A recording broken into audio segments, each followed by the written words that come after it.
What's up, guys? It's John at National Sports Entertainment, and I wanted to go into a very interesting narrative that is now suddenly being pushed.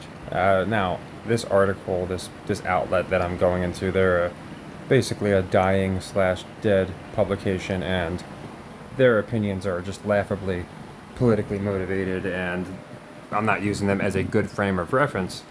But I was going to put out a video like 2 days ago predicting this exact article or something very much like it, and sure enough, here we're getting it. Now, this isn't going too much into the game itself being scripted. You guys know my opinion on that. I believe 100% it is. But this goes into how it's even deeper than that. Again, Disney owns ESPN. Disney also runs about 30% of the television programming you watch if you are archaic, I guess, and still watching cable. Most of us, I think, have shifted our focus to different alternatives. My point is, you have to look at the NFL as much deeper than just the NFL. It goes deeper than that, and we've seen them virtue signal in the past. The NFL, all the leagues have done it. They are very politically motivated. Now, how politics plays into this, you're going to see in a second.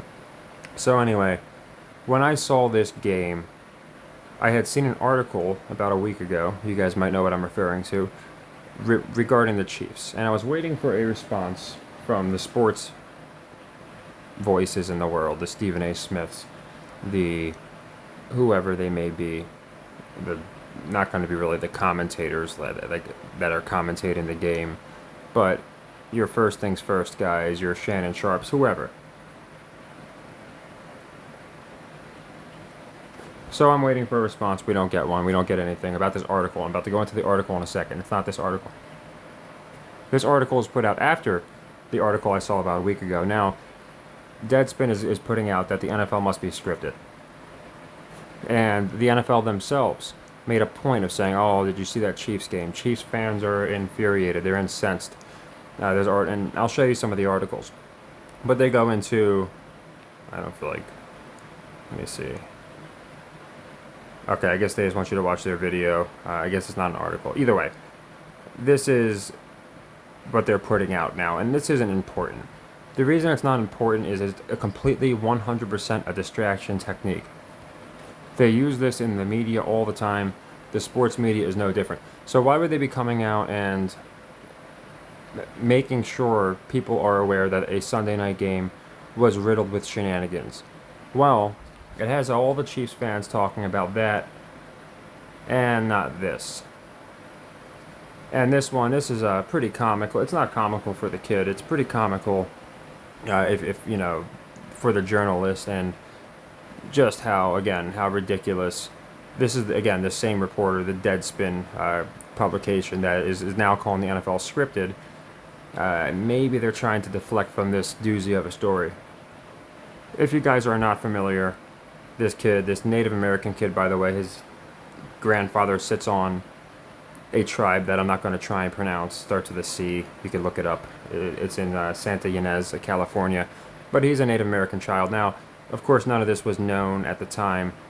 What was known at the time was the journalist saw a kid with black on his face and decided, you know what, we're going to show a picture of half of his face. Let's see if they have it in here. They basically showed him where he was looking to the left, so all you saw was the black face.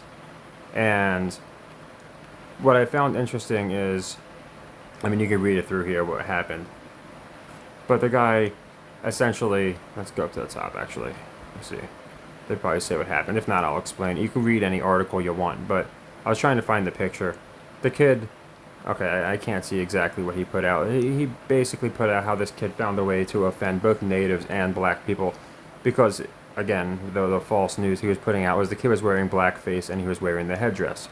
And as you can see, very quickly on Twitter, before the NFL players, probably fortunately for them, before they could stand in unison against this horrible, racist 9-year-old child who clearly hates black people.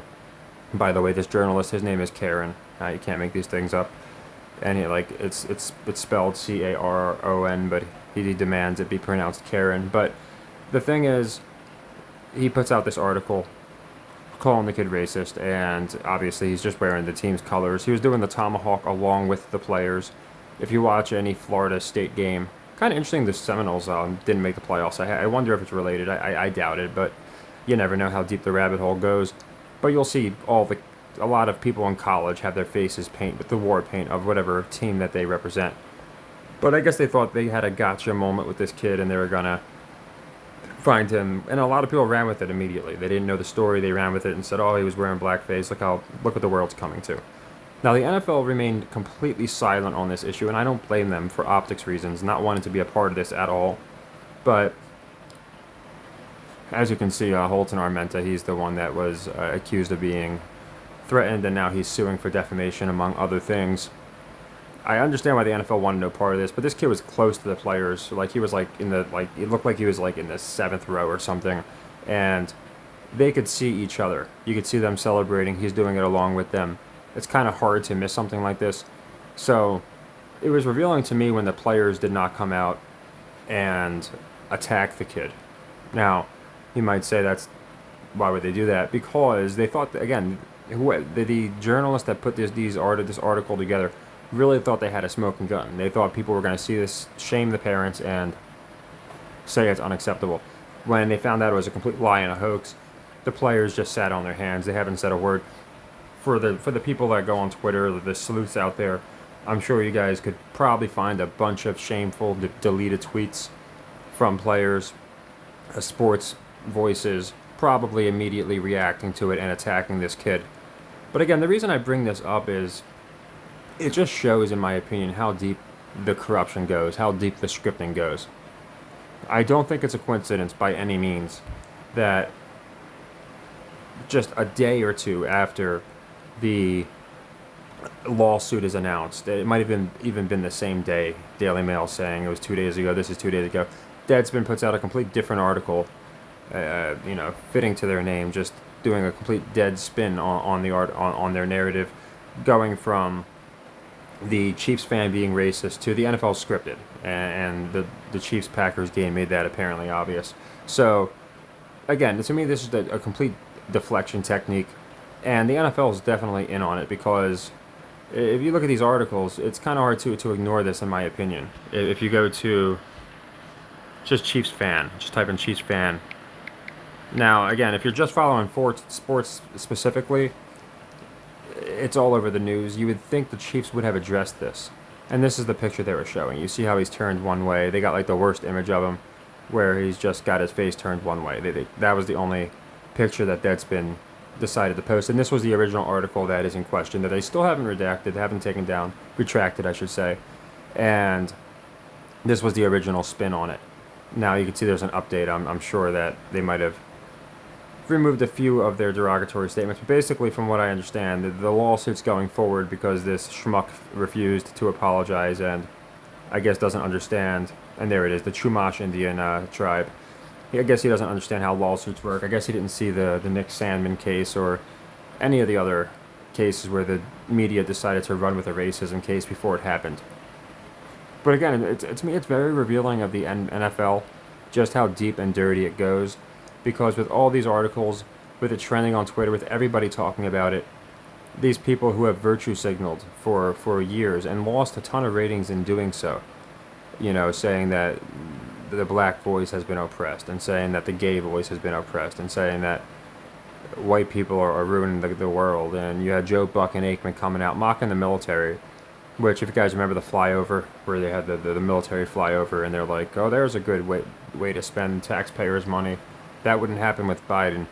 And I guess these schmucks never understood that these flyovers are mandatory for people training in aviation. So when you're being trained, you have to do flyovers at specific times. So they thought, since they're doing it anyway, it would be a great way to do it during halftime and before football games, not only to give training to the people that are going to be joining the military, but also going to be showing the people. And it's a situation where you do need to be clutch. It's you got a lot of people watching you, so it's pressure combined with the fact, again, it's necessary training. Whether they do it over a football field or whether they do it in Area 51. It has to be done. So, not to get too off tangent, but the NFL is obviously very politically backed and very politically motivated. And you could just watch the Stephen A. Smiths, giving Dion all the credit for the HBCUs, calling Trump terrible. Like or hate him, we know how much Trump gave to the HBCUs. So it goes very deep. But this is why I always say narratives reign supreme. They will do anything to get people's mind off of a subject. If you remember last year with Damar Hamlin, when he got, quote, injured, right? Well, I think he had a heart attack, but whatever, he technically did. I mean, however you want to phrase it. They did everything they could to get the talk off of the Bills. What did they do? They immediately got eliminated from the playoffs. Very little talk. And then they started changing the narratives. And then, like, whenever a guy would take a hit that was even remotely similar to Damar's, they would start acting like this was a common thing. Oh, no. Like, he got hit in that same region. Luckily, he didn't get hit. And hopefully he'll be all right. They really started upplaying these hits to the chest, like it's a normal occurrence. What happened to Damar, when they said themselves it was like a 1 in 10,000. So what I'm getting at is all this is these sectors tied together, and if you can start piecing them together, that's why a lot of people will say to me, it's an election year. I like this team, and I am on point with that logic. I think it's definitely true. I don't have an exact theory. But I thought it was interesting. Trump moved to Florida, and that very year, the Bucks won against Mahomes, and then it was the next year they won in Hollywood, and at that point Biden was in, and the Bengals quarterback was Joe B. So we had Joe B. in Hollywood. I do think that there are definitely commonalities. I don't know them deep enough. I stopped watching the news a long time ago, so I really don't. Maybe people can help me. If you guys have your own theories. As you know, I use wrestling logic. I find it very interesting if you look at the wrestling connection. But my point with all this being is just, it's very interesting that the NFL is deciding not to cover this. Now, apparently, a lot of people are going to be wearing red and black at this Chiefs game coming up, and it's going to be a Bills-Chiefs game. It's going to be a very big primetime game. So I'm curious what they do with the camera angles if we don't get a lot of zooms to the crowd. If they talk about it, I really feel like they should talk about it. Again, just reverse the situation. If you had an actual instance of a 9-year-old being a victim of racism, could you imagine the stories? And rightfully so. They would be all over. All the players would be talking about it, talking about how the parents should be shamed, and maybe not attacking the 9-year-old, because even these pathetic NFL players, I think, are cognitively aware enough to understand it's never going to go good if you attack a 9-year-old. But I think he's 9. He's a little kid, you can see. My point is, you still have a 9-year-old that was defamed. Most people on both sides of the aisle agree the kid was wronged. Nothing he did was wrong. He was just a happy kid enjoying the game. And then, again, some journalist who is for a dying publication, who only puts out politically motivated stuff. Now he's he's making his tweets, I guess, protected, so nobody can see his tweets outside of his echo chamber of people who think along the same lines of his lunacy. And the NFL is just completely silent. Not only are they silent, but now we're hearing all this stuff about the Chiefs. Oh, Taylor Swift, the first loss with Taylor Swift. Oh, Taylor Swift is trolling people at games, and all these different things. So, you go to any sports outlet, and you're not going to find, outside of Deadspin, again, and they're just, absolutely ridiculous, you're not going to find this article. They did a pretty good job burying it, and I can see why. But again, it just makes you think, like, if they understand and can that quickly just basically silence everybody in unison, because not one person has come out and talked or tweeted about this. I think it's as strong a theory as ever for NDAs, for the fact that, yes, you can get a complete collection of teams, players, coaches, staff on the exact same page when it comes to talking or not talking about certain subjects. So we're going to see what happens. I'm curious, and then here you can see, here you actually have, this is just how hypocritical they are. You can see Vox, NBC, these outlets. NBC attacked this kid, by the way. No problem with this guy, he's just a fan. And that was the problem. They could not spin, again, pun intended, I guess, this dead wrong narrative because it was a freaking child, and once you saw the other half of his face, it was just abundantly obvious that he was repping the team. And again, the Chiefs have already the native tribes, all major native tribes, signed agreements with the Chiefs that they could use their likeness, okay, and other NFL teams, other professional teams, collegiate teams, and that goes for the fans as well.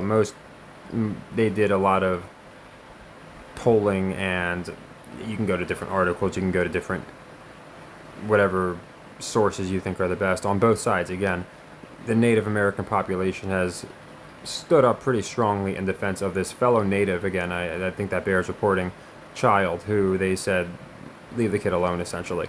So I am curious what you guys think, if you think the NFL is going to mention this, and if you think there might be a chance that that's one of the reasons, again, that they might mess with games, that they might decide when to script a particular game just to completely deflect a narrative that ought to be talked about. This should be being talked about. The same people that were virtue signaling about, in my opinion, much less important things, like having two different national anthems for one nation. And again, if you think we need two anthems, that's fine. But there's no harm with that discourse. Here there was harm done, obviously. You would think a 9-year-old going viral for not the right reasons would probably stick with him. So it's just very, in my opinion, revealing of just how corrupt the ESPN extension of Disney is. And again, you have to remember, it's Disney. It's not the NFL. It's not ESPN. They're in my opinion, just a fugazi optical way of looking like a business that's not owned by the same people that created Mickey Mouse. So, and if you've seen some of Disney's movies lately, you know where they lie politically. So I'm curious how many of you saw this story. I imagine more of you saw it than didn't, because it did make the mainstream news, and it was on the mainstream news. It's been on the mainstream news. People have still been talking about it. To me, the biggest red flag was when Deadspin put out just a couple days, like right after the game, like they knew it was going to happen. Oh, this is just getting out of control, this scripting by the NFL, and they completely, and I was going to make that prediction. I don't care that I didn't in time. It's not like anyone would have made money off of it. You could take my word for it, though. The second I saw that ridiculous game, and I mentioned it in my Discord to a few people, I even mentioned it in comments to people that were commenting on that video, how it was awfully timely that we got probably the most blatantly scripted game of the year, definitely the most blatantly scripted Chiefs game of the year. That just happens to come right after this giant bombshell of a story that the NFL conveniently is now deciding to be quiet, when in the past they have never been quiet on social justice issues or any issues alike. So yeah, again, nothing crazy here, just curious what you guys think. Curious if you think that might be why that they don't mind people talking about it being, quote, scripted, because you're talking about $100 million something lawsuit in this case. And again, if the NFL or any of their subsidiaries are on the record, it's just not going to help them. So again, I understand why they're doing it. It's not the same energy that they were showing before. And maybe we can do something with this information. Maybe there will be a champion that's reflective of who wins the election or who's going to win the election. They've done it before, obviously. Like I said, with the Bucks, it was interesting. Trump moves there, they win. And he moved there when Brady moved there. He kept calling Tom Brady his best friend. All of it was really interesting. That same year, WrestleMania was in Tampa too.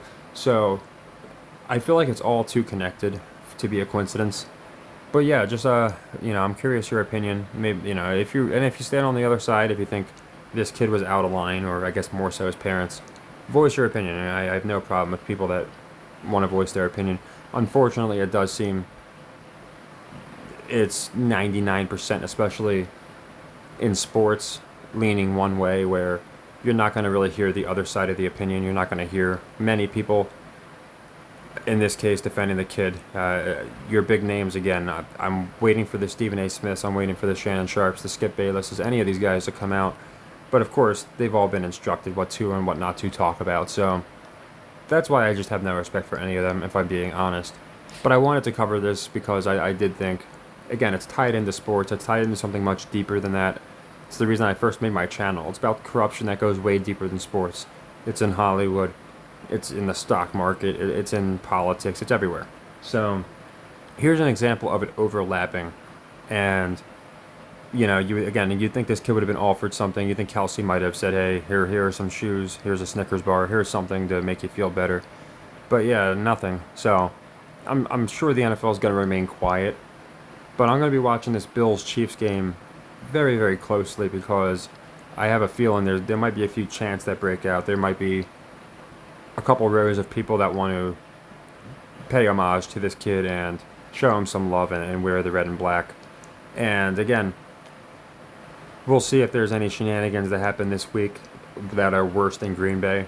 But it's when they talk about it that's the red flag for me, because we see scripting all the time. So then it's like, wow, they're allowing everybody to call this scripted and say that the NFL needs to change. Why? And then it's like, oh yeah, 2 days ago they just had, the defamation lawsuit of the century that happened in their stadium. Maybe that's part of the reason. So if you didn't hear about the story, you could look more into it. You don't have to take my word for it. But like I said, it's pretty comical for the incompetence of in my opinion, of the journalist slash editor to just probably know exactly what he was doing. I'm sure he saw at some point the other side of this kid's face. He probably just assumed, it's a bunch of fans. It'll blow over. I don't think he expected this to happen. I don't think the NFL expected it to happen either. Like I said, had this been an actual example of blackface or something like that, I think the NFL would have been the first people coming out saying how they absolutely do not tolerate it and it won't be accepted. And further use would have you banned from the stadium. Again, defaming 9-year-old children, native children, for being racist against natives is perfectly okay, though. So it's just part of the reason that for a long time now I've believed that not only is the NFL scripted, but I believe in the rituals. I believe in them following. That's why I do believe in gematria. I believe a lot of this is predetermined, set up, and it's so much deeper than we can wrap our heads around. But at the end of the day, there are so many factors that come into it. I think Vegas is one of the biggest factors. But the one factor that's going to always overrule Vegas is going to be politics. It's going to be religion. It's going to be the big social issues that are used for elections to divide people. And that's why I think, again, that this is something the NFL is not covering, because it just doesn't line up with what they would like people to believe. So if you have a different take, let me know. If you think it was a complete coincidence, the same article happened, the same publication happened to put out NFL is scripted mere days after, and probably within hours of the actual lawsuit. Maybe I'm reading too much into it. Like I said, I was looking at the Seminoles, but I decided, maybe them getting kicked out had nothing to do with it. So I don't want to go too deep into the rabbit hole, but if you think there's even deeper things like the Seminoles, very interesting, red and black. They obviously, kid was doing the tomahawk, and maybe one of the biggest snub jobs in the history of college football, if you really think about it. So a lot of it happening at the same time. I always look for similar color schemes and similar angles and all the similar storylines, and it does seem like at the same time this all happened. Now again, I can't really come up with a theory as to why the Seminoles would be related. I just found the timing to be interesting. But this could help us going forward. You start seeing some weird articles that make no sense, or some pretty big articles like the NFL scripted, and now you got Pat McAfee talking about it again. Remember, he went 180 on us, told us it was just the refs. Now he's back to saying, it's the refs, but it goes deeper than that because there's people that set the rules. So he's back to saying it's scripted again, essentially. Don't want to quote the guy, but he's definitely heavily implying it. And again, this is all around the time this happened. The last time they did this, just to put it in perspective, was when DeMar got hurt. That's when you had McAfee talking about it. It was like every other video was, it's trending on Twitter, NFL's rigged, and it was right before the playoffs, and it was when DeMar got hurt. They haven't said a word about it since they joked about it in their commercial. Now this Chiefs fan news breaks, and all the talk is up. It's scripted, and it happens to be the same damn team, the Chiefs. So I look into these things, and I thought I'd put this video out. Maybe a few people that might have saw these separately but not made the connection might say, oh man, that makes sense now. Maybe you think I'm just full of hot air. I think I'm onto something because, again, this Deadspin article, this second one, was put out after I thought, I wonder if they're using this to call the NFL scripted, and then they're going to deflect from the kid. And then probably within 12 hours of me thinking that is when, sure enough, Deadspin put out the second article. Again, no follow-up on the first one. They completely forgot that one existed, and they're just going to call the NFL scripted now. And yeah, I think it's going to be a big lawsuit. It's going to be big on mainstream.